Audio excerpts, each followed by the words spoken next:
امام غزالی رحمۃ اللہ تعالی نے اپنی کتاب احیاء العلوم کے اندر اس حدیث کو نقل کیا ہے۔ اس حدیث کے راوی سیدنا عمر فاروق رضی اللہ تعالیٰ عنہ ہے کہ ایک دفعہ نبی کریم صلی اللہ علیہ وسلم اپنے حجرے مبارک سے باہر تشریف لائے تو آپ کے چہرے پر مسکراہٹ تھی، کھلا ہوا چہرہ تھا۔ تو صحابہ کا یہ معمول ہوتا تھا کہ جب سرکار کو دیکھتے تھے کہ چہرے پر مسکراہٹ ہے تو صحابہ کی عید ہو جایا کرتی تھی۔ صحابہ بڑے خوش ہوئے، نبی کریم صلی اللہ علیہ وسلم کو دیکھ کر بہت خوش ہوئے۔ عمر فاروق رضی اللہ تعالیٰ نے سرکار کے دامن کو پکڑ کر عرض کی، یا رسول اللہ صلی اللہ علیہ وسلم یہ مسکراہٹ کی وجہ کیا ہے؟ تو میرے آقا نے فرمایا، آج اللہ کی طرف سے پیغام لا کر جبریل میرے پاس آئے تھے، میرے دو امتیوں کے بارے میں ذکر کیا۔ ایک وہ امتی تھا جس نے دینا تھا، ایک وہ امتی تھا جس نے لینا تھا۔ جبریل کہتے ہیں کہ کل قیامت کے دن وہ دونوں کو اللہ تبارک تعالیٰ کے سامنے پیش کیا جائے گا۔ اللہ اس سے پوچھے گا جس نے لینا ہے، بتا تو نے کیا کرنا ہے؟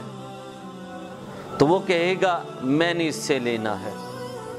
اللہ دوسرے سے پوچھے گا جس نے دینا، اس سے پوچھے گا کہ تو نے کیا کرنا ہے، اس کا دینا ہے؟ اس نے کہا ہاں یا اللہ اس کا دینا ہے، لیکن میرے پاس تو کچھ نہیں ہے کہ میں جو اس کو دے سکوں، کیونکہ جتنا میرے پاس سامان تھا، جتنا بھی ثواب تھا، وہ سارا میں نے تو تقسیم کر دیا، اب میرے پاس تو کچھ نہیں بچا اس کو دینے کے لیے۔ تو میرے آقا فرماتے ہیں کہ رب میرے اس امتی سے پوچھے گا جس نے لینا، اب تو نے کیا کرنا ہے، اس کے پاس تو کچھ بھی نہیں ہے دینے کے لیے۔ تو وہ کہے گا یا اللہ پھر ایسا کر کہ میرے سارے گناہ اس کے پلے میں ڈال دے۔ جب یہ بات میرے آقا نے کہی تو میرے آقا کی آنکھوں سے چھما چھم آنسو کی بارش ہونی شروع ہو گئی۔ میرے آقا نے فرمایا کہ اس وقت اپنے گناہوں کا وزن کوئی نہیں اٹھا سکے گا تو دوسرے کے گناہوں کا وزن کیسے اٹھائے گا؟ اللہ۔ پھر میرے آقا نے فرمایا، جبریل نے مجھے یہ پیغام دیا کہ اللہ پھر آپ کے اس مظلوم امتی کی طرف سے رب خود بول پڑے گا۔ رب تعالیٰ فرمائے گا اس کو جس نے لینا ہے کہ وہ سامنے تجھے جنت نظر آ رہی ہے؟ وہ عرض کرے گا ہاں یا اللہ مجھے جنت نظر آ رہی ہے۔ رب فرمائے گا وہ جنت کے اندر وہ محل تجھے نظر آ رہا ہے؟ وہ عرض کرے گا ہاں یا اللہ مجھے جنت میں وہ محل نظر آ رہا ہے۔ اللہ تبارک تعالیٰ فرمائے گا کیا تم وہ محل خریدنا چاہتے ہو؟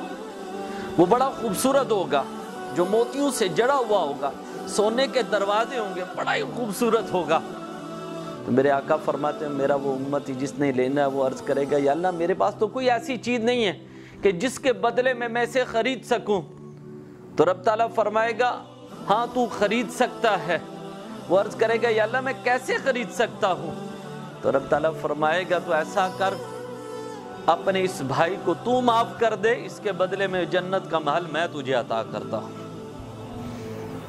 اللہ اکبر۔ وہ عرض کرے گا یا اللہ میں تجھے گواہ بنا کر اپنے اس بھائی کو معاف کرتا ہوں۔ اللہ اکبر۔ رب فرمائے گا اچھا تو نے اسے معاف کر دیا، جا اب جنت میں چلا جا۔ جب وہ جنت میں جانے لگے گا تو رب فرمائے گا رک جا۔ وہ عرض کرے گا یا اللہ اب کیا ہوا؟ رب فرمائے گا اپنے اس بھائی کا بھی ہاتھ پکڑو، اسے بھی ساتھ جنت میں لے جا۔ تو اگر کوئی شخص دوسروں کو دنیا پہ معاف کرتا ہے، کل قیامت کے دن اللہ اس کے گناہوں کو معاف فرما دے گا۔